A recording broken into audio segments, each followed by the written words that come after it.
Le cercle RH, un sujet dont on a beaucoup parlé pendant notre saison, la semaine des 4 jours. Alors ça a suscité des débats, des articles de presse, des réflexions, le débat entre l'école blanc et l'école bleue, parce qu'évidemment ceux qui peuvent télétravailler ou ceux qui peuvent travailler à distance peuvent bénéficier de cette semaine des 4 jours. Et 2 initiatives qu'on va mettre en lumière aujourd'hui sur le plateau, très concrètes, initiatives venues de la CNAV et de l'URSSAF Picardie. Anne-Sophie Rousseau est avec nous. Bonjour Anne-Sophie. Bonjour. Ravi de vous accueillir. Directrice adjointe justement de l'URSSAF Picardie. Vous êtes là d'abord pour nous expliquer l'expérimentation, parce que vous y tenez beaucoup, et puis quelques sujets médiatiques pour peut-être rectifier quelques propos tenus dans les colonnes du Figaro qui, je crois, vous ont déplu. Jérôme Friteau, ravi de vous accueillir, directeur des relations humaines et de la transformation à la CNAV, la Caisse nationale d'assurance vieillesse. Juste d'un mot, la CNAV, on en parle tous sans trop savoir ce que c'est. C'est quoi la CNAV ? Eh bien, la CNAV, c'est la tête de réseau du réseau de l'assurance retraite, donc le premier opérateur de la retraite en France, retraite des salariés du privé sur le régime général, donc les CARSAT, on est plus connu sous le nom de CARSAT en région, 14 000 collaborateurs au service des assurés français. Et c'est du paritarisme aussi, les CARSAT. Exactement. Il faut le préciser. À l'instar de l'URSSAF, on représente tous les deux deux branches de la sécurité sociale qui sont effectivement issues du paritarisme. Alors, c'est assez intéressant. On a eu beaucoup d'entreprises de la tech qui sont venues nous expliquer, bien plus que leur expérimentation, la mise en place de la semaine des 4 jours, parce que c'était de la tech, parce que l'entreprise avait un esprit start-up. Là, c'est 2 institutions publiques, 14 000 salariés. L'URSSAF, c'est connu. Combien de salariés d'ailleurs ? L'URSSAF Picardie, on est 300 salariés. 300 salariés. Vous avez tous les deux décidé d'engager cette expérimentation, et je me souviens de Gabriel Attal, me semble-t-il, qui avait lancé comme ça un grand renfort de caméra en disant nous lançons dans cette expérimentation. Anne-Sophie Rousseau, commençons par le début parce que ça a été médiatisé, cette expérimentation. Vous étiez un peu le cobaye de cette semaine des 4 jours, et puis le Figaro a dit mais regardez, ça ne fonctionne pas, il n'y en a que 3 qui ont levé la main pour faire la semaine des 4 jours. Vous dites oui, c'est vrai. Mais qu'est-ce que vous avez envie de dire au Figaro pour peut-être redresser les torts ou remettre votre part de vérité dans tout ça ? Alors, ce qui est certain, c'est que nous, on considère que c'est pas du tout un échec. On considère que la semaine des 4 jours, c'est une proposition que l'on fait à nos salariés. Donc, certes, nous n'avons que 3 salariés qui l'ont choisi, mais pour ces 3 salariés, c'est une réussite. Donc, pour nous, c'est une réussite puisque ces 3 personnes sont très bien dans ce scénario des 4 jours. Alors, on va revenir évidemment le scénario des 4 jours parce que c'était pas la semaine des 4 jours pour tout le monde. C'était quelque chose qui était beaucoup plus large, beaucoup plus, inclusif dans le choix du mode de travail. Côté CNAV, comment ça s'est passé ? D'où est venue cette initiative ? Est-ce que, je dirais, votre tutelle, le ministère, vous a dit maintenant, il faut vous y mettre aussi, il n'y a pas que les entreprises privées ? Ou est-ce que vous vous êtes dit, je pense qu'on doit s'y mettre, on doit y aller ? Non, c'est une initiative qui est arrivée, qui est issue d'une histoire. On a commencé à personnaliser nos organisations de travail depuis 2014 avec le télétravail, 2015 en introduisant avant Covid avec de la souplesse organisationnelle pour les managers. 2018 sur les horaires de travail et effectivement depuis le Covid on a accéléré notre réflexion, on est passé à l'échelle de l'assurance retraite de 17% de télétravailleurs à 83 aujourd'hui, donc ça a été quand même une petite révolution. Vos métiers, on peut télétravailler pour beaucoup mais pas tous, et effectivement moi ce que j'ai craint après Covid c'était qu'on crée un fossé entre les héros de la crise, ceux qui venaient 5 jours par semaine sur site en présentiel, pas le choix, parce qu'il fallait notamment numériser nos flux de courrier entrants, etc. Et qui, après la crise, subissaient seulement les grèves de transport, les pénuries de carburant, etc. Donc, une négociation 2022, une négociation avec les partenaires sociaux pour prioriser une expérimentation de semaine de 4 jours pour les salariés qui pouvaient très peu télétravailler, faiblement ou pas du tout. Et finalement, on a ouvert un peu plus large que ces salariés en se disant on va regarder aussi ce que ça génère en matière d'attractivité et regarder ce qui se passe sur l'organisation du travail. C'est vraiment sur ce sujet-là qu'on a voulu s'engager. Vous réglez pas vos comptes avec le Figaro aujourd'hui sur le plateau, mais vous dites mon expérimentation, elle a marché, elle a fonctionné, on la prolonge, on la pérennise, on l'amplifie. Comment vous vous situez au moment où on se parle ? Nous, on a démarré en février 2023 pour 9 mois, donc on est au milieu. On accompagne très fortement cette expérimentation-là, qui concerne une vingtaine de salariés, représentés sur 7 métiers, donc une belle diversité, des salariés qui sont dans des situations très différentes, des salariés qui étaient à temps partiel, qui sont revenus à temps plein sur 4 jours, une salariée en situation de handicap, des salariés qui conjuguent un peu différentes vies.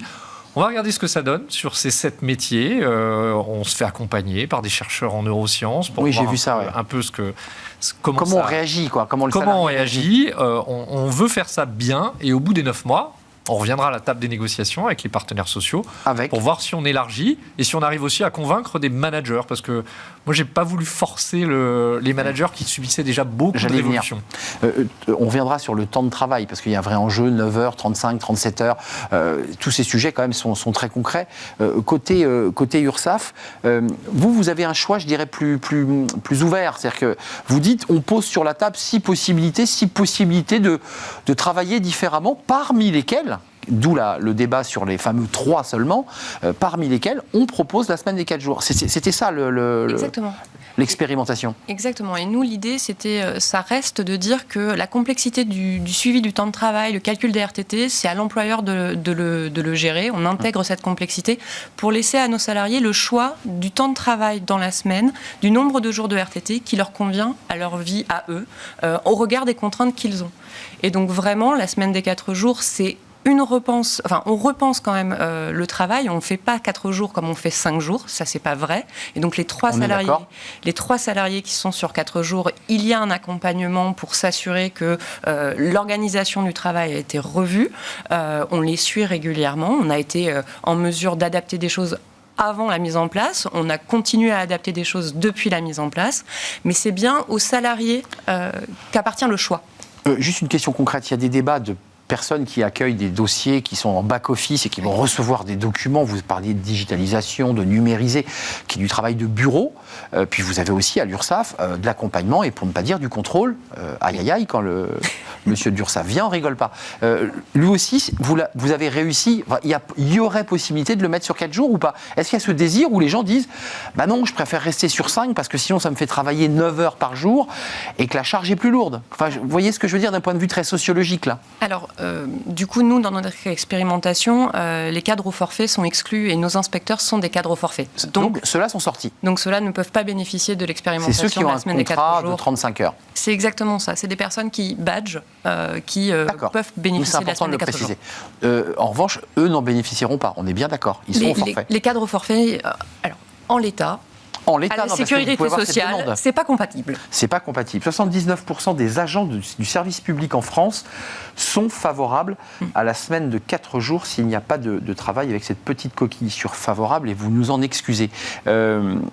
Jérôme Friteau, de votre côté, il y a donc le milieu du guet, il y a encore 4 mois et demi d'expérimentation. Déjà, au moment où on se parle, vous avez déjà des températures, vous avez des retours humains, vous avez la machine à café, vous avez des retours de managers.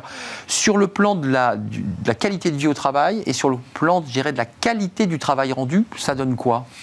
Pour le moment, c'est très encourageant. On a eu déjà 2 comités de pilotage parce qu'on suit ça avec beaucoup d'attention. On a une note d'adhésion aujourd'hui sur 10 en moyenne de 9,34 alors qu'elle était à 8,75 au début. Donc elle est même plutôt en légère augmentation. Donc ça colle avec notre chiffre. Hein. 79%, les gens sont favorables. Hein. Et on a des demandes d'adhésion. Alors on a fermé les adhésions pour justement proposer vraiment un dispositif d'accompagnement qui soit identique pour tous. Alors que si on intègre progressivement trop de monde, on ne pourra pas proposer la même chose, mais on a plutôt des signaux très encourageants sur la qualité de travail, sur la productivité, et on a des signaux très encourageants sur les temps de récupération qui finalement, aujourd'hui, compensent l'intensification de la journée. C'est ça, on est bien d'accord. Hein. Il travaille combien quand on est sur une semaine de 4 jours? On passe à 9 heures par jour? C'est ça l'étiage. L'URSSAF, c'est ça. Et nous, on a deux. Je vous parlais de personnalisation des organisations. On a proposé une formule à 35 heures, une formule à 37 heures. C'est ça. Et donc, effectivement, on voit bien que on a d'ailleurs une bonne répartition entre les deux formules. Et les deux formules fonctionnent. On a une personne qui a basculé de 37 vers 35 parce que, voilà, il fatiguait un peu sur la première formule. Et comme on a ceux qui mettent en place concrètement l'expérimentation, ils choisissent quoi, les personnes? Parce qu'il y a aussi l'enjeu de dire, si tout le monde prend le mercredi, si tout le monde prend le vendredi, si tout le monde prend le lundi, c'est vrai dans une boîte privée, mais c'est aussi vrai dans le secteur public. Comment ça s'est passé? C'est vous qui avez dit, attendez, pas tous le mercredi, pas tous le jeudi. Alors à l'URSSAF Picardie, les trois ont choisi le mercredi, oui. Et comme elles sont toutes les trois dans trois services différents, on les a laissées. Il n'y avait pas de problème. Par contre, on avait très clairement indiqué au moment du lancement du recensement des volontaires que, bien évidemment, dans un service, on ne pourrait pas avoir 100% de personnes à la semaine des 4 jours le mercredi, parce qu'on a une obligation de continuité de service public. Mais Anne-Sophie, vous avez pensé que je dis l'inverse de ma première question à l'égard du Figaro, mais... comment vous expliquez que sur 300 collaborateurs, j'entends que vous mettez de côté les cadres au forfait, mais les gens n'aient pas une appétence plus forte sur ce sujet? Alors chez nous, on l'explique aussi parce qu'on a ouvert en parallèle de la semaine des 4 jours sur 36 heures, on a ouvert les 39 heures avec 20 jours de RTT. Et c'est celui-ci qui a été plébiscité. Et c'est celui qui a été majoritairement mais c'est important de l'entendre. Pris pouvoir d'achat et on dégage du temps. Alors, en termes de pouvoir d'achat, c'est neutre sur le salaire. C'est mais le on temps de travail. 20 jours en plus. Mais par contre, vous avez 20 jours de RTT, donc 5 jours par rapport à d'autres formules qu'on proposait précédemment. Pas inintéressant, parce que 20 jours qu'on vient mettre en plus de ces 5 semaines de congés payés légaux, c'est intéressant. Chez vous, comment ça se passe? Parce que là, vous expérimentez cette semaine. Les gens, c'était mercredi, c'était le vendredi, c'était quoi chez vous? Majoritairement le vendredi, parce qu'on a plusieurs personnes, je dirais même un certain nombre, qui cumulent des vies, alors avec une vie associative, une vie sportive, une vie d'aidant. Une deuxième vie, quoi. Une deuxième vie. On a de plus en plus de salariés qui cumulent des vies, et donc l'accoler à un week-end a plutôt plu. Mais on a une personne en situation de handicap qui a pris le mercredi pour couper la semaine en deux et partir sur la deuxième partie de la semaine avec plus d'énergie. Chez vous, c'est le même débat, cadre et non cadre. J'imagine que c'est lié à la fonction publique. Vos cadres sont au forfait à la CNAV et ne bénéficient pas du dispositif, ou tout le monde en bénéficie? Parce que là, vous avez dit, on ferme le guichet, là. Stop, on arrête. Parce qu'il y a quoi? Ça marche trop fort chez vous? On expérimente en parallèle un élargissement du forfait jour à tous nos managers et une partie de nos cadres experts. Donc c'est pour ça que dans la même logique que l'URSSAF, finalement, on est dans une logique de personnalisation. C'est pour ça que pour nous, c'est pas un échec ou une réussite en fonction du nombre de personnes qui plébiscitent le dispositif, parce qu'on a aussi des formules de télétravail personnalisées à 3 jours de télétravail pour des gens qui sont parents d'enfants de moins de 3 ans, etc. Pour des gens qui on cumule pas les deux, on est d'accord, hein, Jérôme? On peut cumuler. On peut cumuler, mais seulement à 2 jours de télétravail, pas à 3 jours. Donc ça réduit le nombre de jours de télétravail, et on bénéficie par exemple du vendredi, ce qui fait qu'on aurait 2 télétravail, 2 présentiels et une journée off. Exactement. On est d'accord. Vous vérifiez, je suis désolé, parce que moi aussi, à la télévision, vous le savez, on a souvent la semaine des 4 jours, on présente du lundi au jeudi, puis l'équipe du vendredi, samedi, dimanche reprend le relais. Dans les faits, moi je me souviens que je travaillais quand même pas mal le vendredi parce que j'étais toujours connecté. Comment vous faites là? Vous vérifiez bien qu'on se déconnecte, qu'on n'est pas encore en train de suivre un dossier? Parce que la réalité, c'est qu'on continue un peu à travailler chez soi. C'est un peu le défi. Il faut qu'on arrive à surveiller ça et qu'il n'y ait pas de travail gris. Donc effectivement, ça fait partie des zones d'interrogation qu'on a régulièrement auprès des expérimentateurs. 75% des Français se disent favorables à la semaine des 4 jours. C'est 79, je le redis, côté fonction publique ou agent des services publics, donc il y a quand même un désir, une appétence. En termes de marque employeur, parce que c'est intéressant d'avoir des institutions, on se dit, après tout, c'est connu, c'est une marque, et je crois que vous avez les mêmes difficultés que les entreprises privées pour attirer, pour faire venir. Est-ce que c'est aussi, vous qui vous occupez de la transformation et des relations humaines, et non pas des ressources humaines d'ailleurs, je note, c'est intéressant, est-ce que c'est un outil de marque employeur? Oui, bien sûr, c'est un outil de marque employeur, mais qui s'inscrit dans un ensemble de dispositifs. Franchement, on n'a pas eu trop à souffrir de la crise sur le marché du travail. On a eu 26 500 candidatures rien que pour la CNAV en 2022. On s'en est plutôt bien sorti. Mais je crois que la mise en visibilité de ces dispositifs-là contribue à cette marque employeur. Anne-Sophie Rousseau, l'URSSAF Picardie, parce qu'on voit bien que tout ça travaille sur des régions. Oui. Marque employeur, ça donne une autre image à la boîte ou pas? Oui. Alors, très clairement, la médiatisation de la semaine de 4 jours, ça vous a fait du bien l'article du Figaro, finalement. Ça a accéléré les candidatures. On est aussi, nous, engagés depuis 2018 dans une démarche de certification de la qualité de vie au travail, parce que justement, pour travailler sur notre marque employeur et sortir un peu de l'image parfois poussiéreuse que peut avoir la sécurité sociale et un peu sanction que peut avoir la branche recouvrement. C'est exactement ça. On est certifié, en fait, Great Place to Work depuis 2020. Et donc, du coup, c'est un outil aussi d'échange sur la marque employeur. Et pour le coup, ça nous a permis d'attirer des talents parce qu'il y a aussi toute une génération qui ne connaît pas l'URSSAF et qui était contente de travailler chez nous. Qui connaît de noms vaguement, comme la CNAV, on en a entendu parler, mais qui ne connaît pas et qui vous a tiré des talents dans quoi? Parce que c'est quoi les talents que vous recherchez? C'est intéressant de savoir, parce que souvent les entreprises vous disent on cherche des talents dans la tech, on entend beaucoup ça, mais vous aussi, vous êtes dans les mêmes problématiques? En fait, on est une entreprise classique, donc on a des services RH comme toutes les entreprises, on a des services de communication comme toutes les entreprises, on a des gestionnaires de compte qui sont en relation avec le cotisant, c'est essentiellement ça, nos salariés. Donc, ce sont des profils assez proches de ce qu'on va trouver dans une banque, dans une assurance. Donc, ce sont ces métiers-là que l'on cherche à attirer. Et puis, nous, on a la spécificité des inspecteurs, où là, on est sur un métier très spécifique. De contrôle et de sanction, il faut le dire, D'accompagnement.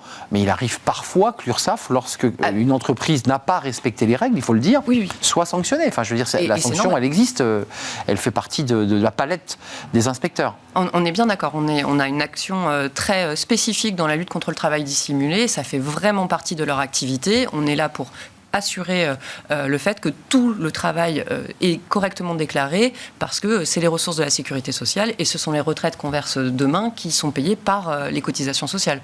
Vous aussi, marque employeur, la CNAV, on se dit, bon, voilà, c'est une vieille institution, tout va bien, on en parle de temps en temps, elle est plutôt dans le vert, cette Caisse nationale d'assurance vieillesse, tout roule. Non, vous en charge des relations humaines, vous dites, j'ai aussi besoin de 109. Oui, on est en plein renouvellement générationnel, on a quand même un marché de l'emploi qui se fluidifie, donc on a aussi des départs.